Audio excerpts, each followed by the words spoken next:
As obras da literatura de Federico Garcia Lorca ganham vida com a Companhia de Teatro Sala 3. O diretor da companhia participa do enredo cultural de hoje para falar sobre essas montagens. Mas também nós vamos falar sobre música medieval.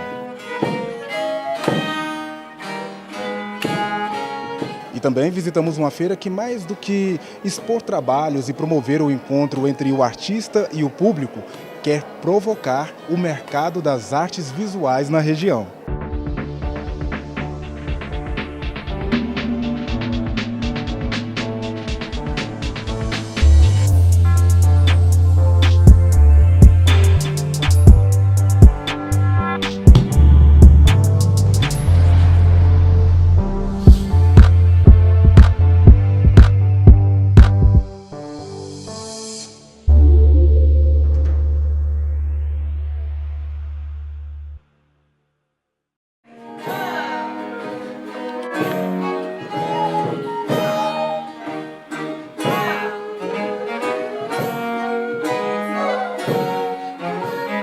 Que essa música antiga que tanto tem se tocado, falado, ouvido durante esse evento? Essa música antiga ela se refere aos períodos medieval, renascentista e barroco, ou seja, até o século XVIII. E a gente faz um festival baseado nesses períodos com pesquisa, com recitais de pesquisa histórica, com masterclass e oficinas. A gente tem masterclass de instrumentos antigos que são cravo, flauta doce, traverso barroco, vihuela, alaúde e oficinas de manutenção de instrumentos, manutenção de cravo, oficina de prática medieval, oficina de leitura de partituras medievais e de danças antigas. Esse mapa, essa notação da coreografia é algo bem característico dessa dança barroca. Isso, é isso. Esse sistema que a gente chama Fouillet, porque o Fouillet é o mestre de dança do Luís XIV. Ele que inventou esse sistema, junto com outro que chamava Bouchamp, e em 1700 eles publicaram esse sistema. Então toda a dança barroca é baseada nesse sistema. Como vocês veem aqui na imagem, tem um casamento perfeito entre dança e música. A música está aqui em cima. Então se a gente desconhece ou a música ou a dança, a gente perdeu metade da história. Pedro, e por que é importante estudar e pesquisar a música antiga hoje? Eu acredito que, como toda a área do conhecimento e da arte, né, a música antiga ela se insere nesse nosso desejo de saber sobre as coisas, né, nesse desejo universal. E mesmo nós estando no Brasil, né, que é um período, por exemplo, que não viveu a Idade Média ou que viveu apenas uma parte do Renascimento, esse vínculo e esse desejo de saber, né, e de conhecer e de ter contato com a arte, ele se estende a todas as épocas.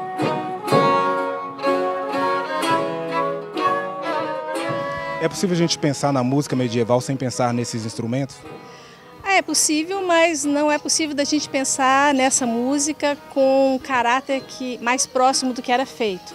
Porque o que a gente sugere é uma pesquisa baseada em tratados, em iconografia, inclusive, quando se trata da construção de instrumentos, e para ela se tornar o mais próximo possível do que era, mas com uma roupagem moderna, porque nós somos homens do século XX que estão fazendo a música daquele período.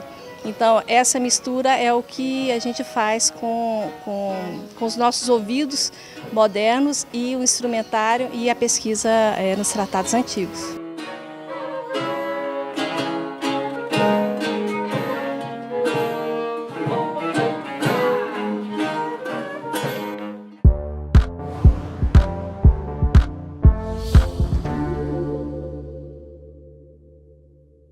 Olá, meu nome é Gustavo Brito e eu sou professor de inglês, sou diretor de uma escola de inglês aqui no centro de Goiânia e desenvolvo uma pesquisa sobre literatura.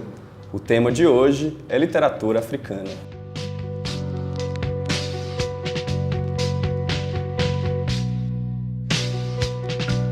O meu trabalho de pesquisa se centrou em um autor específico chamado Chenjerai Hove, que é um autor zimbabuense recentemente falecido em 2015. O trabalho observou principalmente a relação que os africanos da etnia Shona tinham com seus ancestrais. que na verdade a ideia do ancestral é a religião básica, a religião, o culto do ancestral é uma das primeiras formas de religião. Os Shona acreditavam que quando os seus entes queridos faleciam, eles eram enterrados e a energia dessas pessoas voltava para a natureza em forma de chuva, em forma de frutos e assim por diante. O meu trabalho estuda justamente a relação entre o corpo, a terra e a memória. Porque, na verdade, a ideia de se estudar a literatura africana é estudar a literatura de uma memória, né? Então, a base da minha pesquisa também é o estudo da memória e como a memória direciona os comportamentos, como a memória direciona as ações. Uma última autora que eu gostaria de citar, que não necessariamente é africana, mas que tem uma importância grande para a cultura brasileira, é a Carolina Maria de Jesus. A Carolina Maria de Jesus é, para quem ainda não a conhece, a autora brasileira que talvez teve livros mais traduzidos do Brasil. Ela foi publicada em 14 diferentes idiomas e essa senhora, essa importante autora, era uma catadora de papel negra descendente de escravos. Foi a primeira mulher negra a ser publicada, a primeira mulher negra periférica, marginal a ser publicada no Brasil. E é interessante por ela ter conseguido um alcance internacional e continuar sendo uma ilustre desconhecida no Brasil. E me surpreende nas nossas escolas nós nunca termos colocado, ou quase nunca termos colocado, a importância da Carolina Maria de Jesus nos nossos currículos escolares. Então a minha sugestão é, para quem estiver assistindo esse programa, conheça a Carolina Maria de Jesus, leiam os livros dessa nossa importante autora, leiam o livro Quarto de Despejo, leiam o livro Diário de Bitita e certamente vocês terão uma experiência magnífica com essa autora.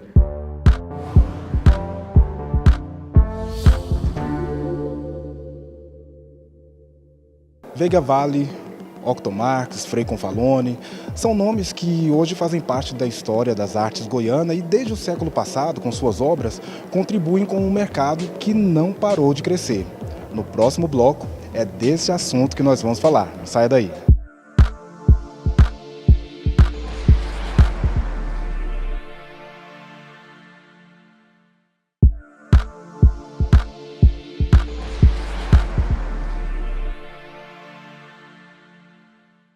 Enredo Cultural de volta e agora é hora de saber como a UFG tem interagido com a cidade através de suas ações culturais.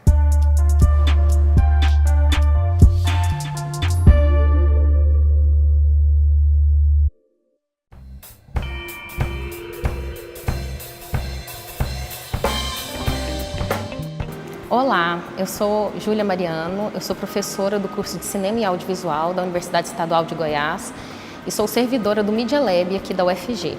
Hoje a gente vai conhecer a exposição Resistência.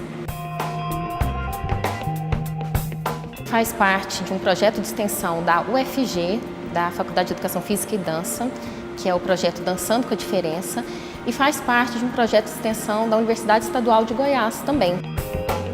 Eu sou professora Vanessa, da Faculdade de Educação Física e Dança, daqui da UFG, e eu dirijo o Sistema Integrado de Núcleos de Acessibilidade. Então, quando a gente pensou em espetáculo, a gente pensou na acessibilidade dos bailarinos, com e sem deficiência, para o meio artístico. E a gente também pensou nas pessoas que iam assistir. E aí, além de pensar sobre os recursos, as tecnologias assistivas que a gente poderia inserir no espetáculo para tornar ele acessível para o público, os alunos da UEG, eles se sentiram motivados a registrar todo o processo, desde os ensaios até a gente chegar nos espetáculos. E aí surgiu a ideia de fazer essa exposição, que era um grande desafio, porque era uma exposição que precisava ser acessível para todos os dançarinos e as pessoas que viram o espetáculo. Então, aqui na exposição, a gente pode receber pessoas cegas, pessoas surdas, pessoas cadeirantes, né, da mesma forma que as outras pessoas. Então, ele tem como acessibilidade piso tátil, né? A gente tem vídeos em libras logo na entrada, explicando todo esse processo. A gente tem a audiodescrição e a gente tem o braille de uma maneira muito poética. O braille ele não está só no programa, né, no papel, ele está na parede identificando as obras e ele está dentro das obras. Quando a gente fala em acessibilidade, a gente tem que pensar que essa é uma exposição que ela atende a várias pessoas e por isso mesmo ela tem certo ineditismo, porque é muito difícil a gente pensar em acessibilidade numa exposição de artes visuais. Esse projeto e essa exposição pode fazer toda a diferença na vida das pessoas com deficiência. E ações como essa, né? A gente precisa cada vez mais de ações como essa.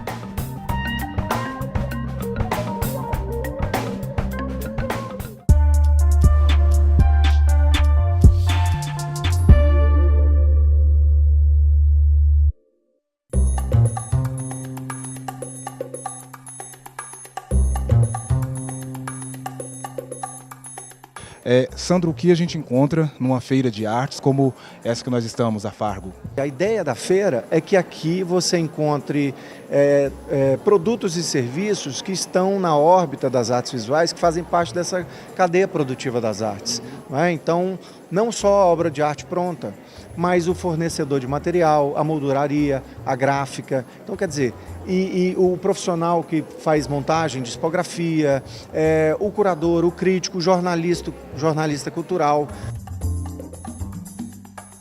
Para o artista da região, que é a Fargo, né? O que é participar de um evento como esse? Olha, eu acredito que seja para eles um momento extremamente marcante, deles se postularem, deles estarem no mercado, deles verem como que funcionam essas engrenagens. É incrível que a gente tem que pensar, o artista precisa vender o seu produto.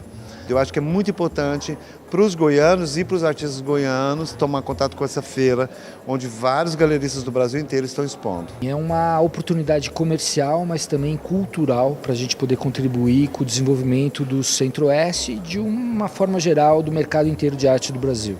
Quando todos os mercados crescem, todo mundo cresce junto. A preocupação da feira não é só com a obra de arte, mas é em discutir esse mercado, discutir a área. Eu quero que as pessoas entendam e percebam que a arte é um braço da sociedade. Tem vários profissionais que trabalham com seriedade e com dignidade e seja no elo que for dessa corrente e que fazem parte dessa sociedade. Ou seja, o consumidor final do carro, do apartamento, de qualquer bem de consumo é o mesmo consumidor final da arte. Mas a arte ela é acessível para as pessoas, ou pelo menos deveria ser? Olha, eu defendo muito a ideia que é o seguinte, às vezes a arte não você não democratiza a arte sempre, não é possível democratizar a arte, mas você pode tentar democratizar o acesso à arte. Isso eu acho que a gente deve perseguir sempre. A gente precisa que as pessoas entendam que um museu, que a galeria, que a cultura, que a arte, que o teatro, que a feira de livros, que o cinema é feito para todos. Vamos fazer uma breve pausa. No próximo bloco a gente volta para falar de uma trilogia que será apresentada no teatro.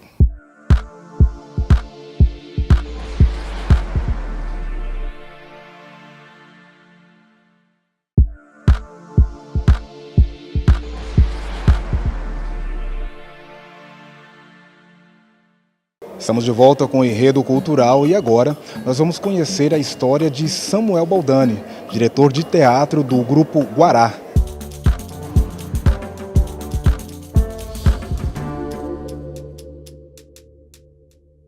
Olá, sou Samuel Baldani, diretor de teatro do Grupo de Teatro Guará da PUC Goiás.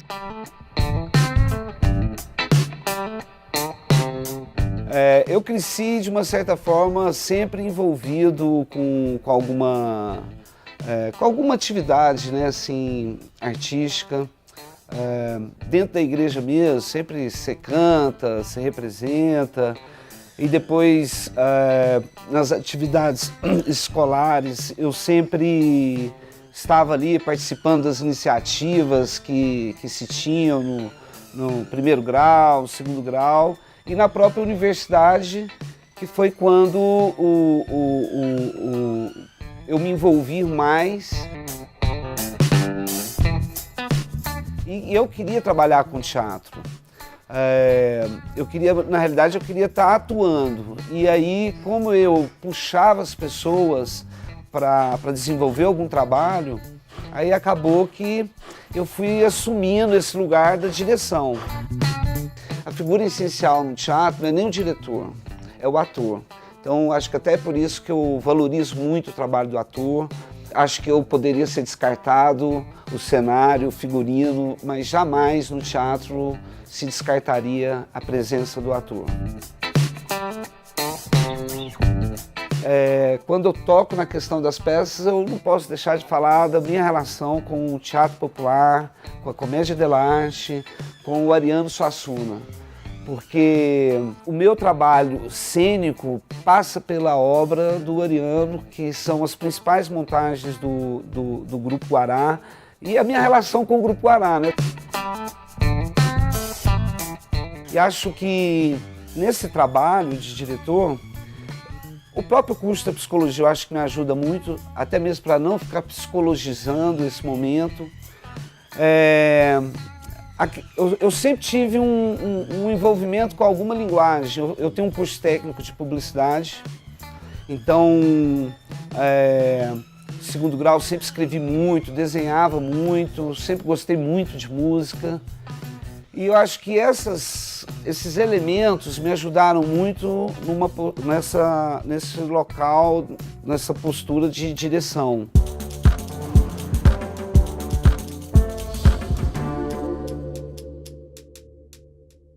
Entre 1933 e 1936, Federico Garcia Lorca escreveu 3 peças de teatro: Irma, A Casa de Bernarda Alba e Bodas de Sangue.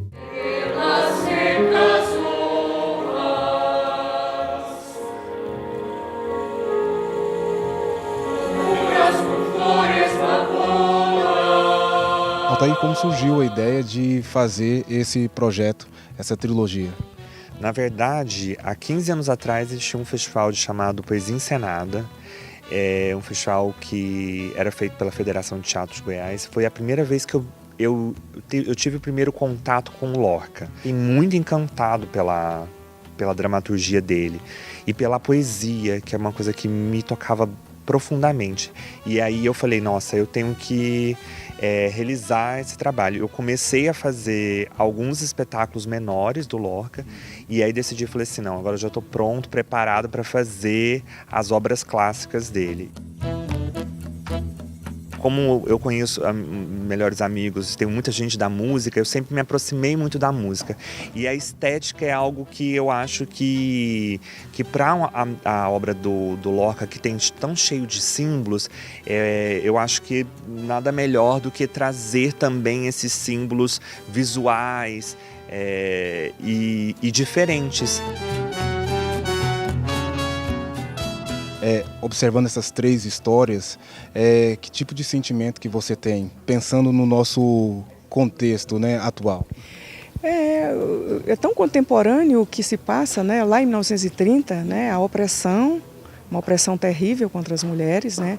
As mulheres eram reduzidas a quase nada, a ficar em casa, a obedecer, né, um desafio, e elas não podiam ter acesso a muitos campos de ação na sociedade, como é hoje.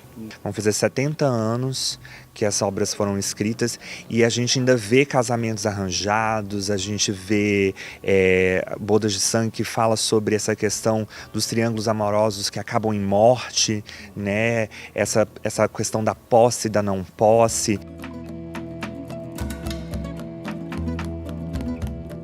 A gente vê que ela se torna tão presente, tão próxima, inclusive a própria abertura do espetáculo, o Altair fez uma encenação, uma opção estética para mostrar também sobre essa contemporaneidade da violência que a gente sofre hoje, né, dentro da sociedade que a gente está inserido. E essas obras são tão importantes para o nosso trabalho e para o legado da humanidade que elas se tornam atemporais, né? Elas servem a todos os tempos, espaços. e é isso que faz com que o autor se torne genial. Eu acho que todo mundo que assiste cada um deles se identifica, né? Teve muitas pessoas que falam assim, nossa, parece minha avó, parece minha mãe, parece meu irmão, tem uma proximidade com os temas que são temas humanos. Então esses temas humanos estão presentes e eu acho que estão enraizados, eu acho que na nossa sociedade. Daqui a 200 anos eu ainda acho que a gente vai estar falando sobre essas mesmas coisas.